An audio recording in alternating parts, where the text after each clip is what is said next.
I think we have a crisis of compassion. I think that's the one thing that we are missing. I don't think we're missing empathy. I think it is the compassion. It's that motivating factor that's going to get us to do more. There are many studies that are out there that talk about the benefits of actual compassion, and not just for you, but listening to people and caring about them makes everyone better. I wish people really would delve into that science as well. It's like, yes, we can talk about Darwin all day long. You want to talk about cosmology? Oh, I'm up for it. But can we talk about the sciences that have impact immediately on day-to-day life? And we're not having those conversations. An ordained minister has decided to give up God for a year. How the heck do you just up and become atheist after being a pastor? What I'm most worried about right now is figuring out how I can live openly and honestly. I am finally free to be me. I have no idea how to find friends or become a part of a community that's not religious. What does life look like after church, after religion, after God? That's it in a nutshell. This is the Life After God podcast, a conversation on the space between belief and unbelief and beyond, with your host, Ryan Bell. Hello, everyone. Welcome back to the Life After God podcast. My name is Ryan Bell, and I'm your host. This is episode 66, and I'm super excited to share with you a conversation that I had a few days ago with good friend Alix Jules. I'll tell you a little bit more about Alix in a moment and then share that conversation with you. But before I do that, let me just let you in on a little personal victory. My girlfriend, Brooke, who some of you have heard me talk about in the past, is a radio producer and a podcaster herself, and also the producer of a brand new podcast from iHeartMedia called Mating Matters with Dr. Wendy Walsh. It's currently 2 episodes and counting. The third one is coming out this Wednesday, and I'm just really excited to share it with you. It's so beautifully produced and funny in places. This podcast takes a look at sex, relationships, dating, and contemporary culture through the lens of science. Dr. Walsh is a psychologist and a public intellectual, radio host, and now podcaster, and I think you're going to love it. So go to iTunes, search for Mating Matters. It'll pop right up. It's got a purple logo that you can't miss. Subscribe, listen. They're short, 20-something minute episodes, and if you like what you hear, rate it for them. Give them 5 stars and a nice review, and help others find this podcast as well. Share it with your friends. I know Brooke and Wendy would be incredibly grateful. If you listened to the last episode, you heard me describe the new Facebook group, which now has over 35 members in it and growing, and we're having some amazing conversations there about episodes of the podcast, about what we want to see out of a community like this. And I've got some really fun new announcements to make in the next few weeks. So I hope you'll join us there in the members group on Facebook, and I'll tell you a little bit more about how to do that as soon as I thank those of you that became members this week. This podcast, as always, is brought to you by the members, by the patrons, and especially I want to thank those of you that joined since the last episode. 21 people have become patrons since the last episode, including Adri, Christine, Deloise, Linda, Katie, Ron, Josh, Mary, John, David, Gretchen, Jules, Jacob, Jeremy, Joyce, Benjamin, another John, Dana, Glenn, Jared, and Ron. Thank you all so much for stepping up and joining the podcast, becoming members of the Facebook group, and participating in the ongoing conversation that happens between episodes in that forum. Before the next episode, we'll have a new feature to add for members that I think you're going to love. I'll be announcing that on the Patreon page as soon as I know the details. You're not going to want to miss that. Thank you so much to each and every one of you. And of course, to Jeff Straka, who I've come to refer to as my executive producer, faithful supporter of the podcast. If this podcast adds value to your life and you'd like to help me reach more people, I want to invite you to become a member. All you have to do is go to my Patreon page at patreon.com/lifeaftergod. You can contribute any amount you like as a recurring monthly donation, from as little as $1 up to as much as this podcast is worth to you. The membership level starts at $5 a month, and at that level, you'll be able to join the Facebook group where we discuss podcast episodes, share ideas with one another, support one another, and give each other feedback. You can also share feedback about the podcast, suggest ideas for upcoming episodes, and interact with me on a one-to-one basis. As I said, my guest today is Alix Jules. Alix has been a friend on Facebook since I started my journey. We were both writers on the Patreon website, on the Atheist channel, when I started my Year Without God blog, and Alix was writing a blog there as well at that time. We've corresponded on Facebook and on Twitter, as we do in this modern age. I had a chance to meet him once in Dallas at a conference that we both spoke at, and was really honored to catch up with him this past week to record this conversation. Alix is a writer, activist, and social commentator who typically discusses race, religion, and politics in culture. He's been featured in Ebony Magazine, Time Magazine Online, and is a contributor to various books and articles on science, tech, and the impact of religion in the African American community. His activism includes building bridges for humans through discourse and finding literal safe spaces for nonbelievers, LGBT youth, and recovery programs for survivors of abuse. He is an academic nomad whose graduate studies range from computing and data interpretation from Columbia University and Northwestern to challenging the ideas of the mind with studies in psychology at Harvard. His activism involves him with many different nonprofit organizations, including Black Nonbelievers, the Center for Inquiry's African Americans for Humanism Project, and the American Humanist Association's Black Humanist Alliance. You can find Alix online on Twitter at Alix331, that's ALIX 331, on Facebook at Alix Jules, and I'll include links to his contact information in the show notes on the Life After God website. I hope you enjoyed this conversation as much as I did. Here's Alix Jules. Alix Jules, welcome to the Life After God podcast. Hi, Ryan. Thanks for having me. Man, it's so good to have you. We've been chatting online for years, and I think I met you in Dallas once at a conference, but we have not had nearly enough time to hang out as far as I'm concerned. So this is great. Yeah. It's been it's funny because I think the first time I heard about your story. I was blogging for Pathos at the time, and I just kept thinking to myself, "Oh boy, he's really doing this. He's really stepping away from this." And I kept thinking to myself, I was like, "Oh, I'm reading some of what you're writing, and I'm thinking to myself, boy, is he in for kind of an interesting set of awakening over the next few years?" I think I had gone through. Well, I mean, my back, you came from where I was going.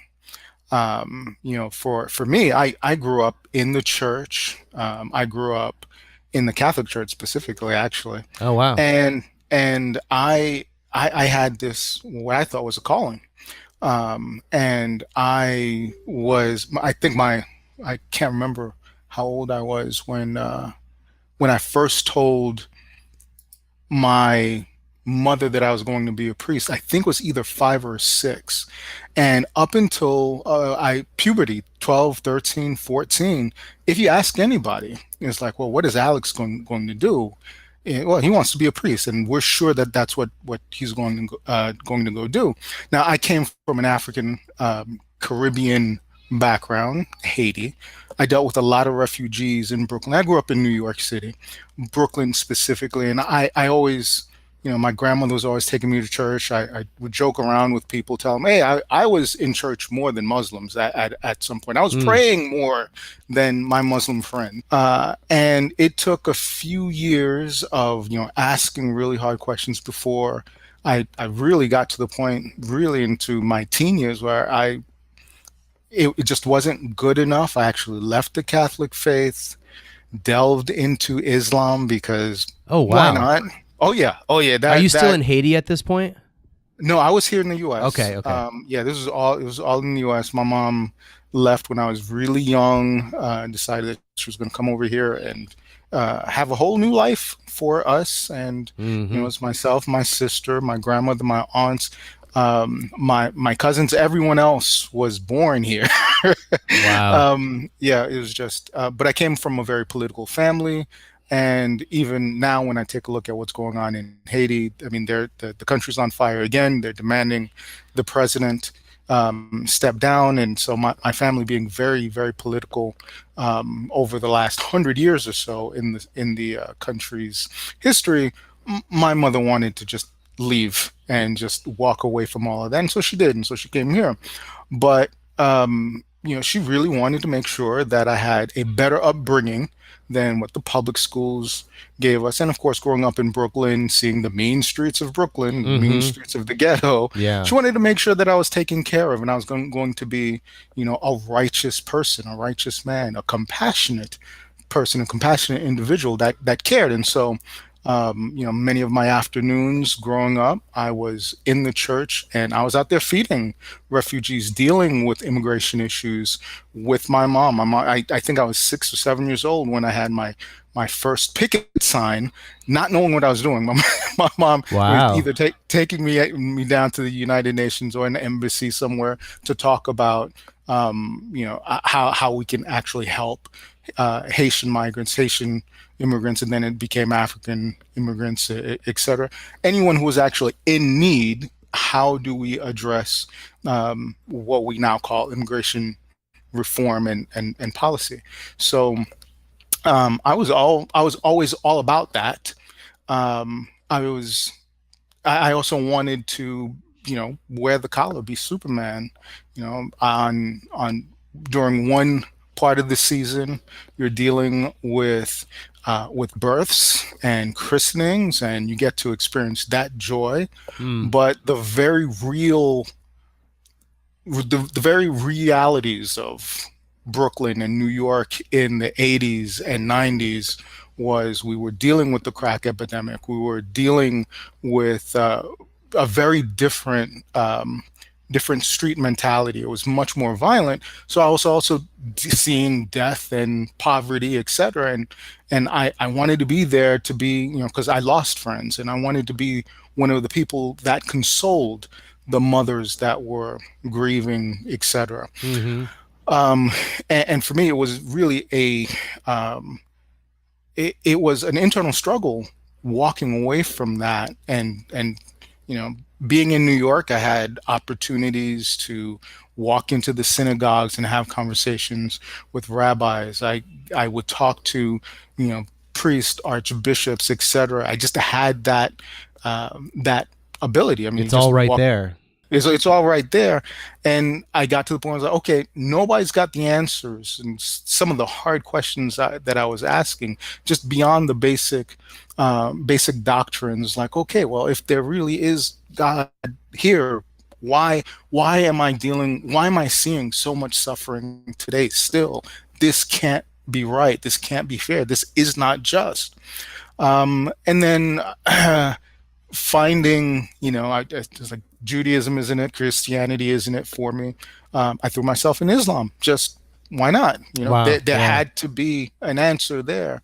And for the last 3 years of my teendom, I was there, and no, this is also wrong. I was kind of semi-tormented with religion and trying to get the answers. And of course, I had this wonderful science background, and reason and rationality was burgeoning. And I went to math and science schools when I got older. And so I'm like, what do I do? How do I reconcile what I know versus what I feel? And that was really hard. And then I actually, right before I decided that I was going to really walk away, I spent one whole year at in seminary. Oh, wow. Because why not? Why not just give it one more chance, one more shot? Because your grandmother, this is This is part of who you are. This is part of your culture. This is, I had to be part of the human service industry. That it was just really very compelling for me.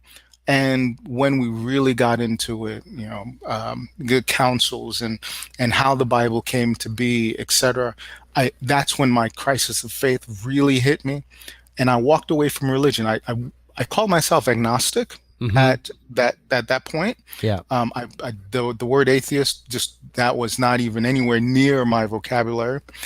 It wasn't until many, many, many years later, still after being exposed to reason, rationality, more books and more reading, and then 9/11 happened, and I, being from New York, I happened to be in Texas at the time. There were several losses that I personally experienced. And I'm like, okay, I'm going to get up. And I actually flew to New York. I think I was on one of the first flights that was cleared to land in LaGuardia afterwards.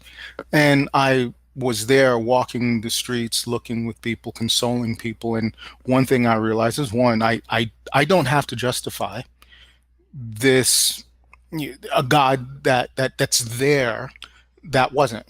Right. You know what I'm saying? I don't have to do that.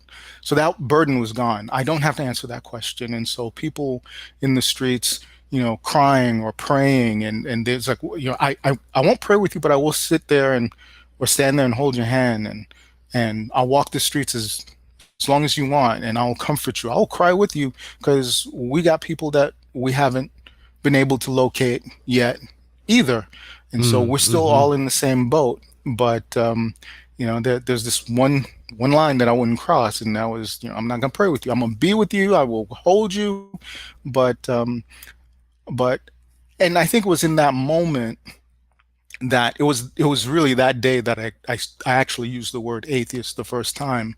Wow. Because one, understanding that no God that I could love and be have a relationship with or understand in any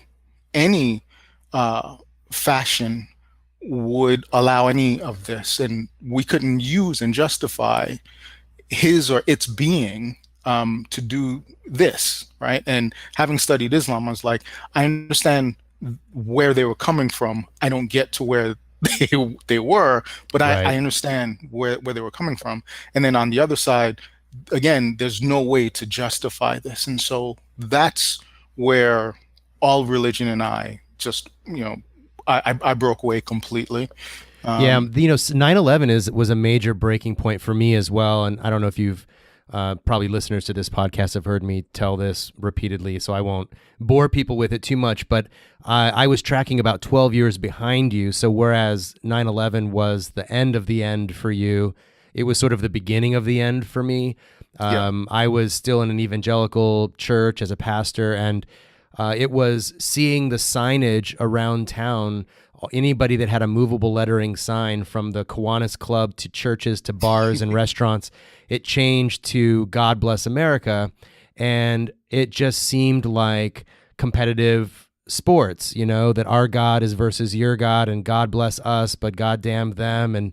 And I realized, knowing a little bit about world religions at that time, here I was a pastor knowing almost nothing about world religions, that the people who committed those atrocities, among other beliefs that they also held, believed that God was on their side. And then we were calling on God to be on our side. And I was like, this can't both be true. Right. So that was sort of the opening for me to become more involved in interfaith, which eventually led me to where I am today, cutting a very long story short. But that was a really crucial moment. I was in Philadelphia at the time, and I was with my then wife and our 11-month-old baby. We were on the New Jersey Turnpike, headed to see my friend in Manhattan as the planes hit the buildings, and it was so visceral for us, and yeah, it was a powerful moment, and I totally relate to what you're saying. And so at that point, when you let go of all religion, like you're not holding out hope, you're not an agnostic anymore, you actually think, okay, I'm an atheist. What happened then? I mean, how did you find do you have a family at this point? Are you raising children yet? Yeah, so at the time, I was living in Texas. I was married. I had two children. Little ones. I think my son was maybe about 3 or 4 years old. My daughter was really just a baby. And my wife at the time, we wound up getting a divorce later, and I mean, religion played a part of it because she was very Christian and did not see what I saw. But with my mom back home, and that was my lifeline. I mean, it was my mom, it was my grandma. When I used that term, when I used the word, it caused a major rift in my family. In fact, my mom and I went almost 10 years without talking because of it. Wow. Yeah. Yeah. Yeah. So there was some costs. And she would play these wonderful little games, the whole, I'm praying for you, etc. She would occasionally call me when she knew that there's no way at 2 o'clock in the morning I'm picking up because I'm asleep. And it's like, hey, I'm thinking about you. Just wanted to let you know that we're praying about you. I would occasionally head out to New York, and I would hear from my cousins that they led a prayer service for me, trying to get me back, to come back to the Lord. All kinds of things like that were going on, and that was hard to hear. I wound up remarrying to a wonderful woman many years later, and she happens to be an atheist as well. When we got together, she was an agnostic, and I was a hard atheist at the point. A bright I was, red capital A atheist. oh, big Dawkins scale. It's like, what, if there's a 9, where's the 10? I want the 10. Yeah.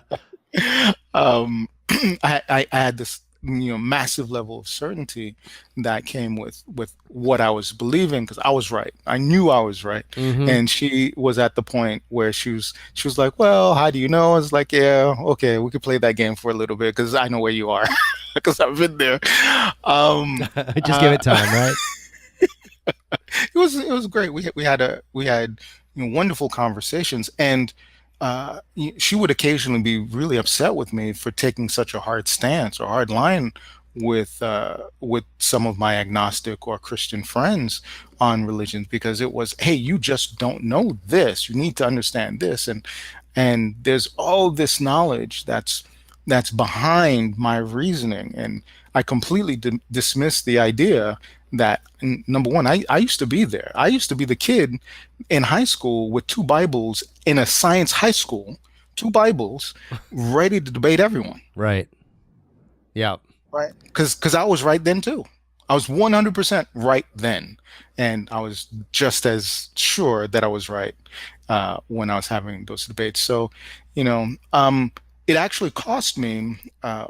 So when I decided that I was going to, become more involved secularly, was we're trying to bring Camp Quest Texas, or Camp Quest to Texas, because I wanted my kids to have the camp experience without having the religious experience. And in Texas, they were basically one and the same at the point, and so I wanted a secular alternative. So just real quick for listeners, I just want to make sure people are aware, Camp Quest is this amazing network of camps around the country that are based on science and reason, and they're not religious camps. So many camps, right, that are available for children. Ones that I went to, and perhaps you went to as a kid, are all based around religion. Even Boy Scouts is very heavily religious, and so Camp Quest fills this really important gap in that. So just want to let people know about that. But anyway, carry on. Sorry. Yeah, no, absolutely. So I really wanted to help bring that here, because two of my kids were interested in doing the camp thing, and my son was 13, 14 at the time, and of course, we're having this camp, really big thing in Texas, because of, why wouldn't it be? We're very biblically focused. I mean, we're still arguing about whether the Ten Commandments should or shouldn't be at the state capitol at this point. And the news gets a whiff of this, and they come down and they want to do a report, and they want to talk to one of the kids, and one of them happens. My son volunteered, and He talks about why he thinks this is important, and I warn him up front. It's like, you're in Texas, you're in a public school, and come around November, December, he's in school, and a couple of kids wind up catching him in the hall and roughing him up a little bit. Oh, man. Right, because they saw his interview, and so the question then becomes, it's been months. I mean, why are you just now seeing his interview? And it turns out some of the local churches, or one of the local churches, was using that interview as a way to warn their congregants that the atheists are coming for your kids now too. Wow. Yeah. And I wanted to be mad. In fact, I was really angry, and then I stopped and I thought about it, and I said, I really wanted to be angry, but and one of the things that the kid said was, but but you're black, how can you not believe in Jesus? And this was, another black kid, and I'm like, I want to be mad at you so badly, but I can't, because I know you don't know better at this point. You just don't. And then my question came out to myself was, what am I going to do about it? All I had to do was change his mind. And how do I change his mind? Well, I have to change his parents' mind and his parents' perception. And so that means I have to change the church's perceptions and an entire African-American community's perception of what it means to be black. And so I have to redefine that. And I said, sure, no problem. I'll get right to it. Yeah. Oh, man. But I realized how complicit I was somewhat in this, because I wasn't out and I wasn't advocating for secularism. I wasn't educating other people properly. I was part of the African American for Humanism campaign that was put out by the Center for Inquiry. That went national, and we had tons of positive feedback from the African American community. It helped spawn several groups, of course, Mandisa Thomas from Black Nonbelievers, President of Black Nonbelievers, of course, being the face of Atlanta, or as the face of Dallas, and it started the discussion. It started a very good conversation on what it means to be black, and is there room to be something more than that. And unfortunately, one of the tactics that I took early on in my activism was really very confrontational to the black church here locally. I mean, I was going, TD Jakes was, my billboard went up not very far from TD Jakes, Southern Baptist, the Southern location here in Dallas, and that just caused a massive uproar. Not a whole lot of people are happy about that. Yeah. and I was just being very, very confrontational, and I asked myself the question again of, what am I trying to do? And I think it came back to how I'm coded, how I am written, what is in my DNA, and it is, I'm trying to change people's lives. I'm trying to persuade, but being an atheist wasn't the single and most important thing in my life. It was still the 5 and 6 year old boy that was passing out sandwiches in a basement of a dark church to people that couldn't eat. It was standing behind a soup kitchen table and serving to people that hadn't eaten in sometimes days, etc. And so, is that more important than what I was doing? And so how was I going to build a bridge to extend what I could do with the resources that I would be able to bring to bear to those communities, whether it was, through Atheist Nexus for helping the homeless, or other secular organizations, and potentially do more interfaith work where we're doing exactly that, because that's what meant more to me than, hey, I'm an atheist. Yeah, I'm an atheist too, but that's not my sole defining identity. Right. Yeah. Totally relate to that. Right. And so for me, it was, how do I redefine who I am? I think it was in 2011 or so, Ebony Magazine happened to do an article on me. It was the first time it had been discussed really very heavily in the African American community. Wow, The, that's the cool. title the title was "I Am the Big A." And it was the first time that atheism had been discussed in that magazine ever, and the first time Black atheists had been had been featured in a publication of over 1 million. And Wow. that, I mean, I got so much hate mail, it was ridiculous.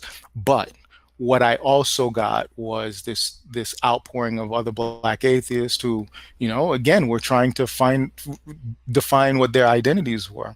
And one of the questions that I remember a woman asked me, she's like, so now do you consider yourself a Black atheist or an atheist who happens to be Black? And that stuck with me for many years. And I was like, well, I call myself an atheist, but that's not the only part of who I am. I am a Black man in America. That's not the only thing that I am.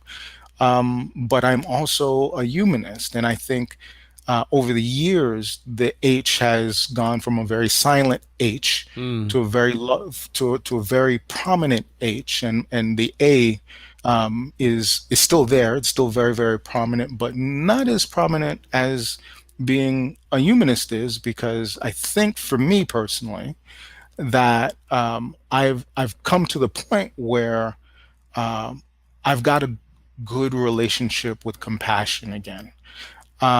So let me just ask you, because I feel that same connection to what you're saying, that I went from, and our timelines are different, and our personal experiences are quite different. But I also have that same sense that I went from being an atheist, like you said, it's still very true about me, but it doesn't tell you very much about me, and so I switched in my thinking as well. And if anybody asks me, I'm happy to tell them I'm an atheist, but I primarily identify as a humanist. So I wanted to ask you, what does humanism mean to you? How would you, what's the elevator pitch? Or when when we were Christians, we could give our testimony in a quick second. And what is the gospel story? What's the humanist story?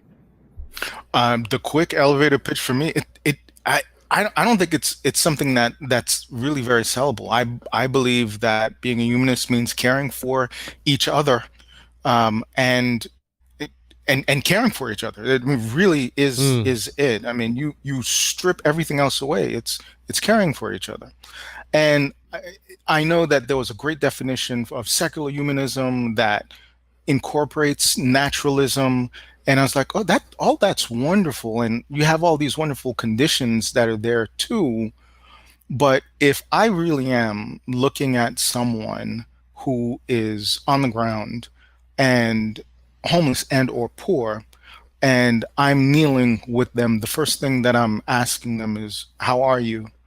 Trying to remove the disdain, the judgment, and the labels that we tend to put on people. I mean, when we deal with the poor, it is we either pity them or we go straight to judgment. So I try and remove that, and I have a conversation with them, and never does religion come to mind. It's not there. And so being a secular humanist, yes, that's wonderful, but caring for the human condition is the first thing. And you relate to that person as a human, you as a human. You see Simply them as in their humanity. Yeah. Yeah. And it has to be more than empathy, right? Because saying that you empathize with someone is great. It's wonderful. It's one of the things that I think many of us should be able to do a better job of. But empathy is, I can feel you. I can try and relate to you. But the compassion is, okay, but what am I going to do about this? How do I use this big motivating emotion that has so many benefits, not just to them, but to me as well? I mean, we know through science that just with higher activation of compassion, what happens to us is wonderful, right? I mean, the levels of, the feel good serotonin, and what we feel when we are compassionate, it's been correlated to longer life, correlating to being better, being being well, right? And that's something that we also don't talk heavily about. We talk about a lot of the sciences in many of our secular communities, but there are some social sciences and even some natural sciences or hard sciences, positive psychology, the science of well-being, a lot of that. And it's not the woo stuff either. It's not when I'm talking about Right. chakras and crystals, etc. Yeah. I'm talking about what happens on a physiological level, what we can actually see through neuroscience and neural imaging. We can see that. So yes, there's the feel good portion of being compassionate, but being able to use compassion to help change the world is really important. Change the world for the better, right? When we talk about things like racism, for instance, right? Racism is one of those things where it's really complex because it's not this straightforward, hey, if I educate you, you're going to be less racist. And if I tell you to love more and remove hate, you're going to be less. It's not just that, because there's this thing of self-interest that you have to bypass, and it's really hard to sneak by the amygdala because of all the social programming that we tend to see. It's just there. It's part of the baggage of being in the society that we're in. It's just you're fed it. But being able to get beyond that and getting someone to, one, deal with the empathy, and then also activate their compassion so that maybe it's not just about them, it becomes about you. Compassion may be one of the only triggers that actually works. So, one of the things that you and I have chatted about before is the sense in which, and I think this will loop back to what you're saying about compassion. I hope it does, and I expect it will, that when people leave a religious tradition, let's say, whether it's Christianity or Islam or Judaism, the religions of the book, there is with those religions a sense of absolute truth. Whether we ever can get our hands around that absolute truth or not, whether we ever can apprehend it completely, is one thing. But there's a sense that out there somewhere there is an absolute truth, and there's a confidence in that. Even if I never completely understand it, there's this sense that, well, somebody understands it and somebody knows what's going on. Somebody's in charge. When you sort of, at least for me, when I stepped out of religion, one of the biggest shocks, I think, to my system, and people explained it to me, but it wasn't until I experienced it for myself that I realized what a big deal it is to suddenly wake up in a world in which no one's in charge, that we are really we're here alone, like alone with each other, but we're not, there's no superintendent, there's no parent that's going to make sure we're tucked in at night or make sure that we get food or have a shelter over our heads. We're really it for each other. And so we turn to okay, what's solid? Like, what can I hold on to that's for real? Because all this stuff I've been told apparently isn't real. So I'm super skeptical that there's really anything out there that's real. And then we realize, science, this is amazing. Like there's actually data and proof that, things exist and we can understand how they work, and we can go back in time and actually predict where we came from and how long it took and all the different stages along the way that evolution had. In today's Darwin Day that we're recording this, actually. So, Darwin comes along and says, look, we weren't created 6,000 years ago. It was millions of years of slow adaptation that led to the place where we are today. And I guess the question that I want to ask you, and that I'm constantly sort of wrestling with, is what is the proper, and of course I want you to have the answer to this, what is the proper way in which to hold science in our minds in terms of what it does for us? What's behind that question for me is my sense that we, as former Christians, we so desperately want to hold on tightly to something true that we almost put science in a place where God used to be, or we expect it to answer all the questions that we have.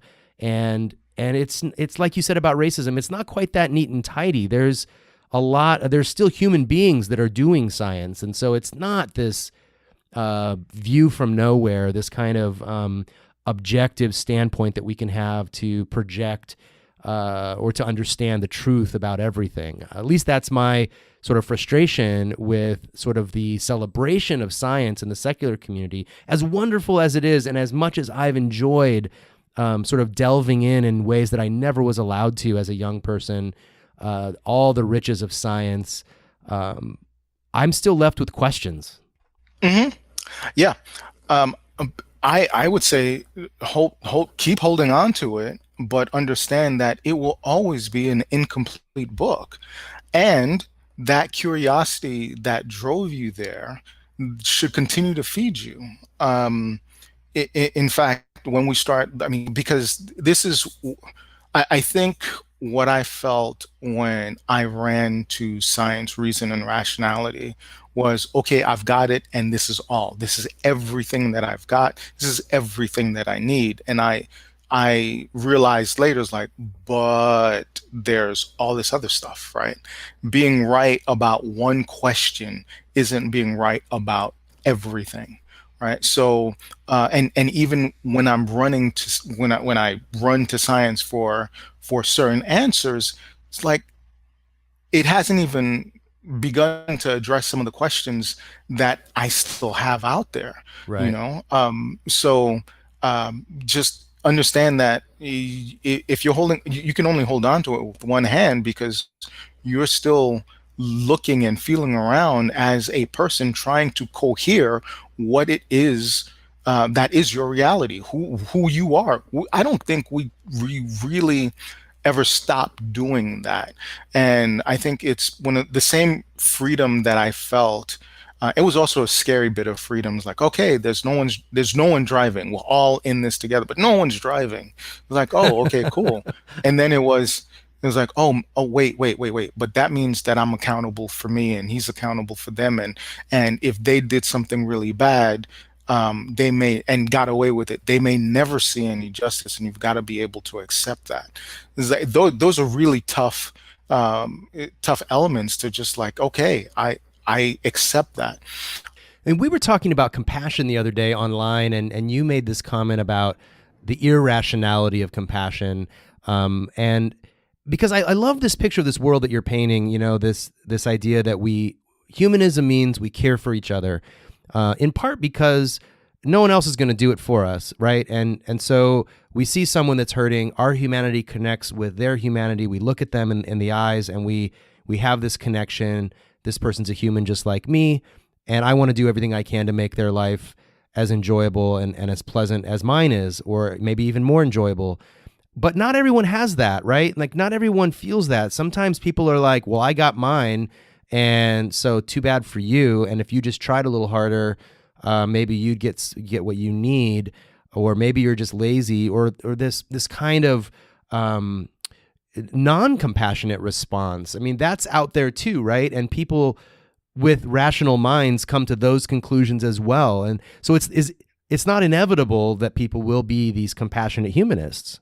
Yeah, absolutely. When I came into the secular world, or my secular rebirth, that'll piss off. Your second born again experience. I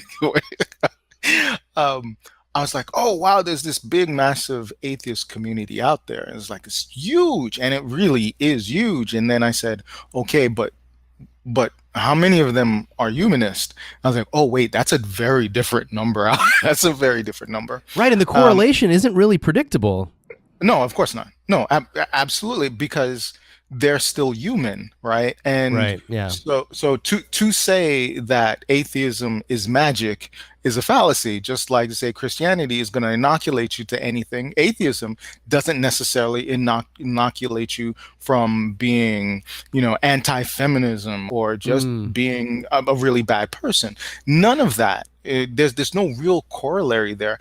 I don't think that, again, atheism doesn't make that any better for you, but you just realize that we're all subcultures within a much larger system. Right. So, you mentioned a second ago the sort of distinction between atheism and humanism, that not all atheists are humanists. Certainly not all humanists necessarily are atheists. Some are agnostics, some might be Jewish, some are even Christians that have a very sort of creative understanding of Christianity, I suppose, or they just have a very humanistic outlook on the world, even though they're not like naturalists. You know, they're not secular humanists in that technical sense.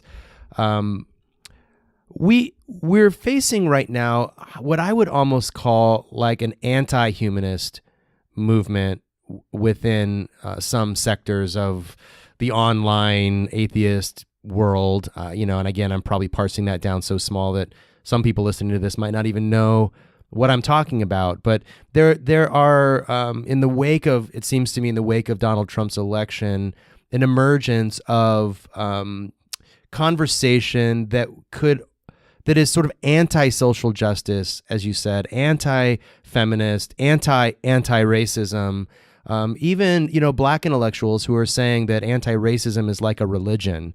I'm thinking of McWhorter, people that are really making this claim that social justice is a religion, and those that adhere to it have purity codes like religions do, and that kind of thing. How do you, as an atheist who's also a humanist, who's also a social justice activist, how do you relate to this sort of wave of sort of anti-social justice rhetoric that we're hearing? Well, I've got two answers to that one. The first one is when I peek over at what's going on in some of my friends' Christian circles, it's the same thing. So that makes me feel a little bit better. I mean, really, there's that makes me feel better. It's like, oh wow, we don't have we don't have a monopoly on bad ideas. In fact, I literally just finished prepping a friend for a discussion on social justice, and it's like, hey, what else should I be reading? And he happens to be white, and he's going to be debating another white evangelical on social justice and biblical justice. Are they the same? And my argument for him is like, well, if you take a look at, depending on which doctrine, of social justice has to be part of biblical justice, and wouldn't Jesus be the biggest social justice warrior there is? That's my sense of it. Yeah.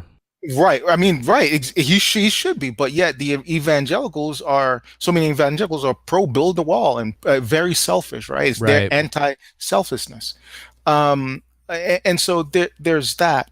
But I would also argue that some of what we see isn't just anti-social justice, but it's tied to anti-intellectualism.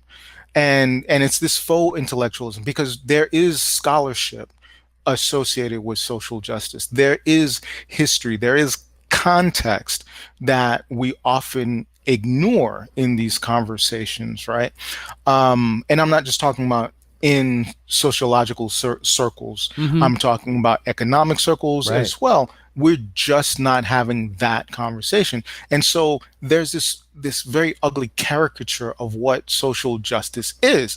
And I'll sit there and I'll talk to someone that says, oh, the PC police have gone off the rails again, and so SJW is this. Is like, so let's talk about Martin Luther King for a minute, and some of his thoughts and ideas, etc. What do you have, what issues do you have with MLK? And there's, well, I don't have any issues with MLK, and we'll start talking. It's like, but wouldn't you that you know of? It's like, but wouldn't you agree that in his time, this same conversation was happening? And this is one of the things that is very upsetting for people that study history, when you see many of the same cycles repeating themselves. People say Black Lives Matter, and we don't have the Black Lives Matter conversation anymore because something else has completely dominated the national discourse since 2016. But there still is a Black Lives Matter movement, for instance, and there are still organizations that are doing things. There's just no room for that level of discussion anymore. But I remember having a conversation on air with a friend several years ago about Black Lives Matter, and he was arguing that that protesting in the streets and causing disruptions to people, and he was creating many different, straw men about how, hey, what if there was an emergency that happened, etc. Right, and Black Lives Matter was blocking the freeway, right? And what if Exactly. and there's someone that's trying to get to the hospital because their dad's having a heart attack, and aren't you impinging upon their free, all of that? Right. I remember exactly. that exact conversation. Okay. And the reality is, and this was what was so upsetting about it, was this is the same conversation that happened 50 years ago about what was going on in Selma. What if the person on the bus was trying to get home for so and so, and what about the uppity Negro that, et cetera. This was literally the same conversation. It's just like my very favorite conversation, or my very favorite talk that James Baldwin had a debate in Oxford, and I'm trying to remember who he debated, but it was is the Negro at fault for his lot in life?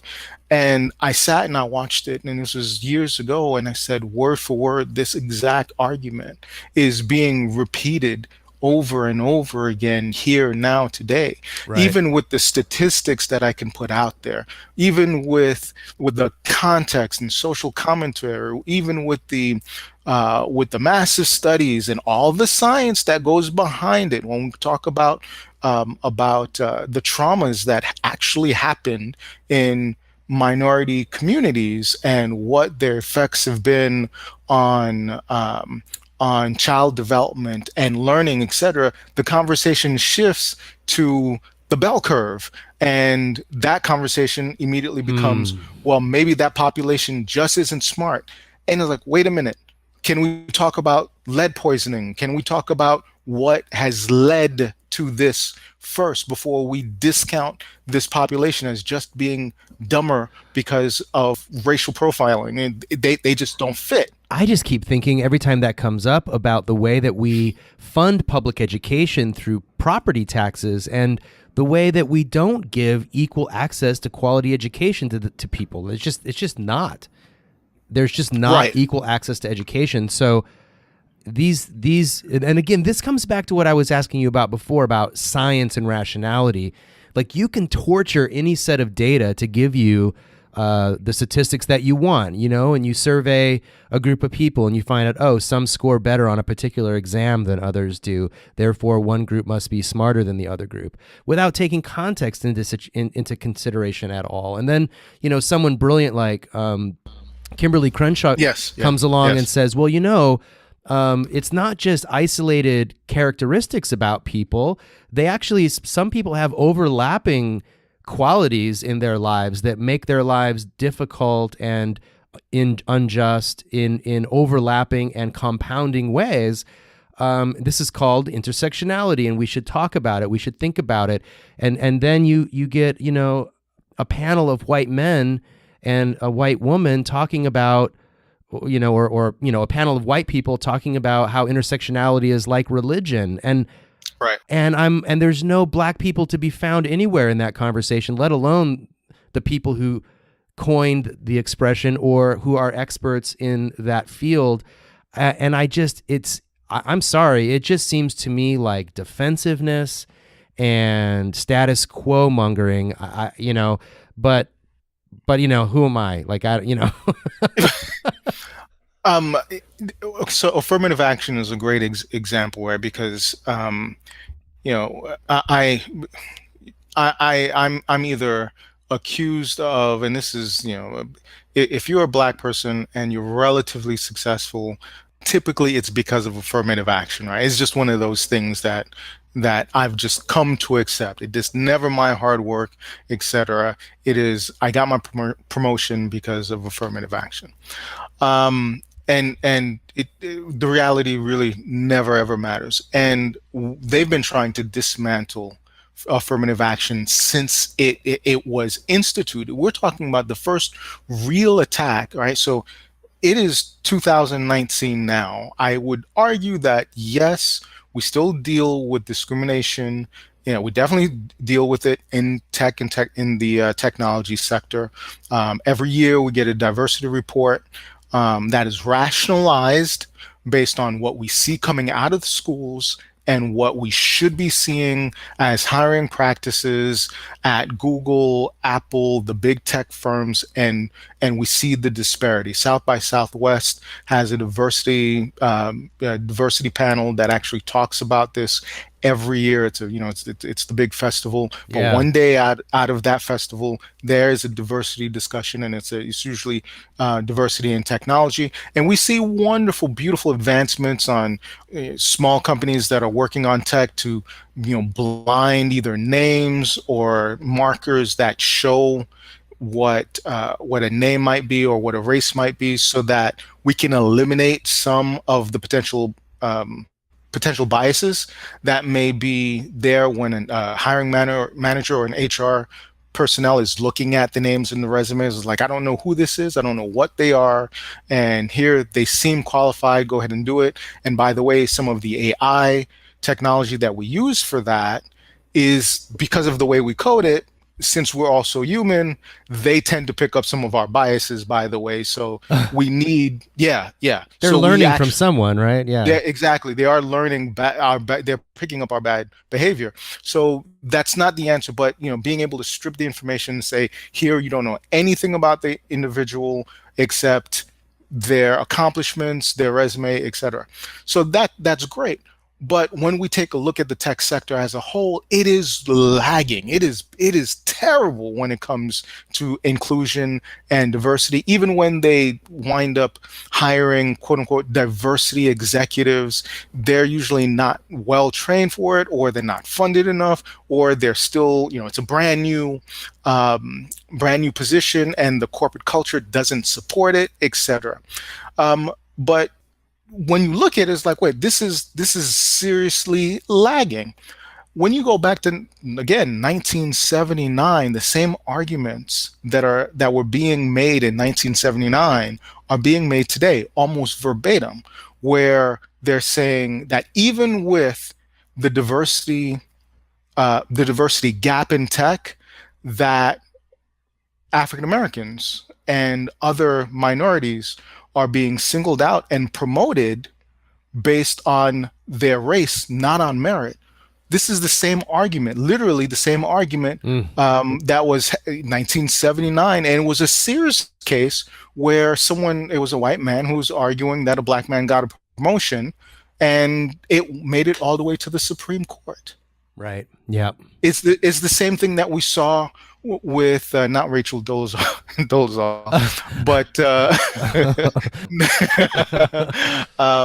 but the UT applicant that said that her grades should have been good enough to get her in, and the minority quota was what kept her out. I was like, no, you just weren't good enough. Yeah. Yeah.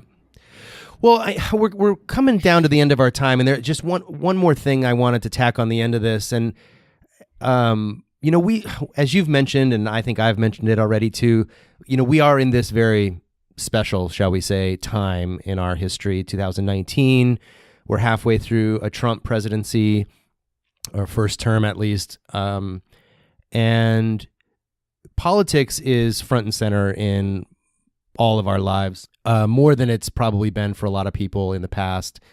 And so political discussions are always on the surface. And I, for one, can't separate, humanism from politics. To me, it's all politics. It's all about, for me, politics is about how we share limited resources with one another, and how we get along or don't get along with each other, and create a fair, equitable world, which is what humanism in my mind is about. But it's because of the extreme inhospitable nature of certain political policies that are anti-immigrant or anti-poor, there's a wedge, a divide that's growing in this country between parties, but more than just between parties, between sort of ways of thinking about the common good. And some people are trying to stake out this space that they call the middle ground, or the third way, or to be centrists. Do you feel at all like you're being pushed into more and more strident positions because of the climate that we're in? Maybe I'm not saying that right, but years ago I would have said that I am really pretty center, maybe a little left of center, and this was maybe many years ago. Yeah. But I think, as many historians have noted, the entire political spectrum has shifted right, at least some. I think it's been more than a little bit, because now Right. I find myself almost being, Antifa. I was like, wait a minute, how did I get here? How did I get here? I never wanted to be in this place. This is what I want people to understand. Like, I didn't turn 21 and think, oh, I really want to be Antifa. And, and when I've read the history of Antifa and anti-fascist movements, none of those people want to be Antifa. They are in that position because they've been put there by right-wing ideology. And this is, I guess, what I'm trying to get at. Right. Yes. Yeah, absolutely. I mean, I find that I have to be more combative, because we're losing ground, right? I mean, yes, the global war on poverty is moving in the right direction, but that's very relative, right? And when you go out there, and I mean, for me, the answer is, and it's a very irrational answer, is no one should be hungry. No one should be without a home or shelter, at least. Education should be there for everyone to have. That quality education should be accepted. I mean, so some of these things. That's not so irrational. The fact that you would even feel in this moment that you would have to qualify it that way tells you a lot about where we are as a country. Exactly. That's just normal. Like, it should be. Yeah. It was. Who in the privileged class would be willing to say, you know what, it's not so rational that everybody gets a good, I'd be willing to give up my good education. Nobody's going to do that. But it's left wing at this point. I mean, and I wouldn't even consider, is it liberal to say that? I think it comes back down to how selfish are you, right? And how much do you care about people versus caring for yourself? And I think that's the real difference behind the ideologies. It's, you're not going to tell me what to do with my money. I'm going to do whatever I want to do with my money. I'm going to take care of my own, because this is what I need to do to survive. And I empathize with that last part. I know that you're scared and you feel as if you need to survive. Yeah. And there's a lot of things that go with it.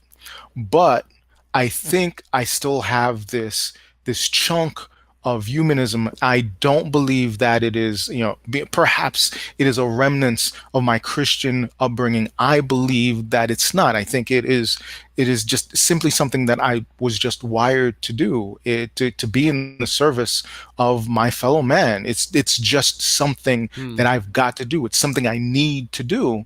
And so I want to be that selfless person. I want to look at my kids and say, I am leaving you in a better situation than I once was.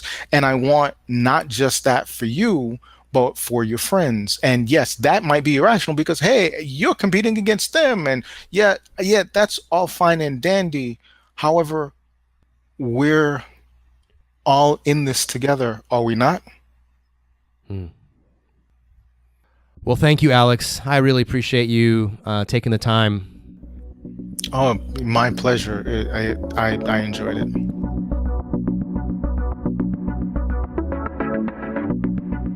Thank you, everyone, for hanging in there with us and tuning into that conversation. I hope that it was uplifting and inspiring to you. I so appreciate Alix's perspective and his ability to see the positive when so much around us is filled with negative information and news all the time. I think it's important to hold the positive and negative news that we hear and know about in tension with each other, and to form a realistic picture of the world that we live in, and to craft responses in our personal lives for how to interact in our communities and with one another. And so I really appreciate Alix's perspective. It's not that infrequently that I hit him up on Facebook and say, help me understand what's going on here. What's your perspective? And he always has some really insightful thing to say. And it was actually one of those moments where I was reaching out to Alix to say, help me get some perspective on this, that led to a very interesting back and forth on Facebook Messenger that ultimately led to this conversation that you just heard. So thank you again to Alix for taking the time to be with us. He's a busy father and a hard worker and provider for his family, and his time is precious. And so much gratitude to you, Alix. Thank you. If you'd like to help us get the word out about the podcast, we'd appreciate you sharing this episode with your friends on social media and by email, and whatever way you can get the word out to people you think might appreciate this content. If you appreciate this podcast and you want to stay in touch with the things we're doing, please visit our website at lifeaftergod.org.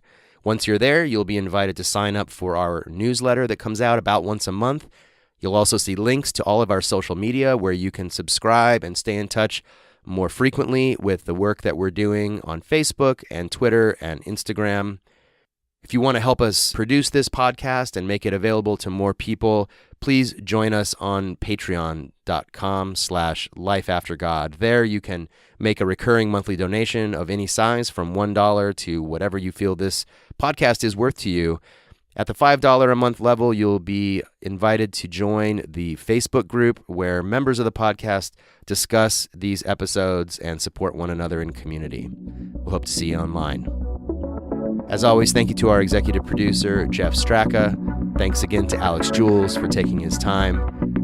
Until next time, I'm your host, Ryan Bell, and this has been the Life After God podcast.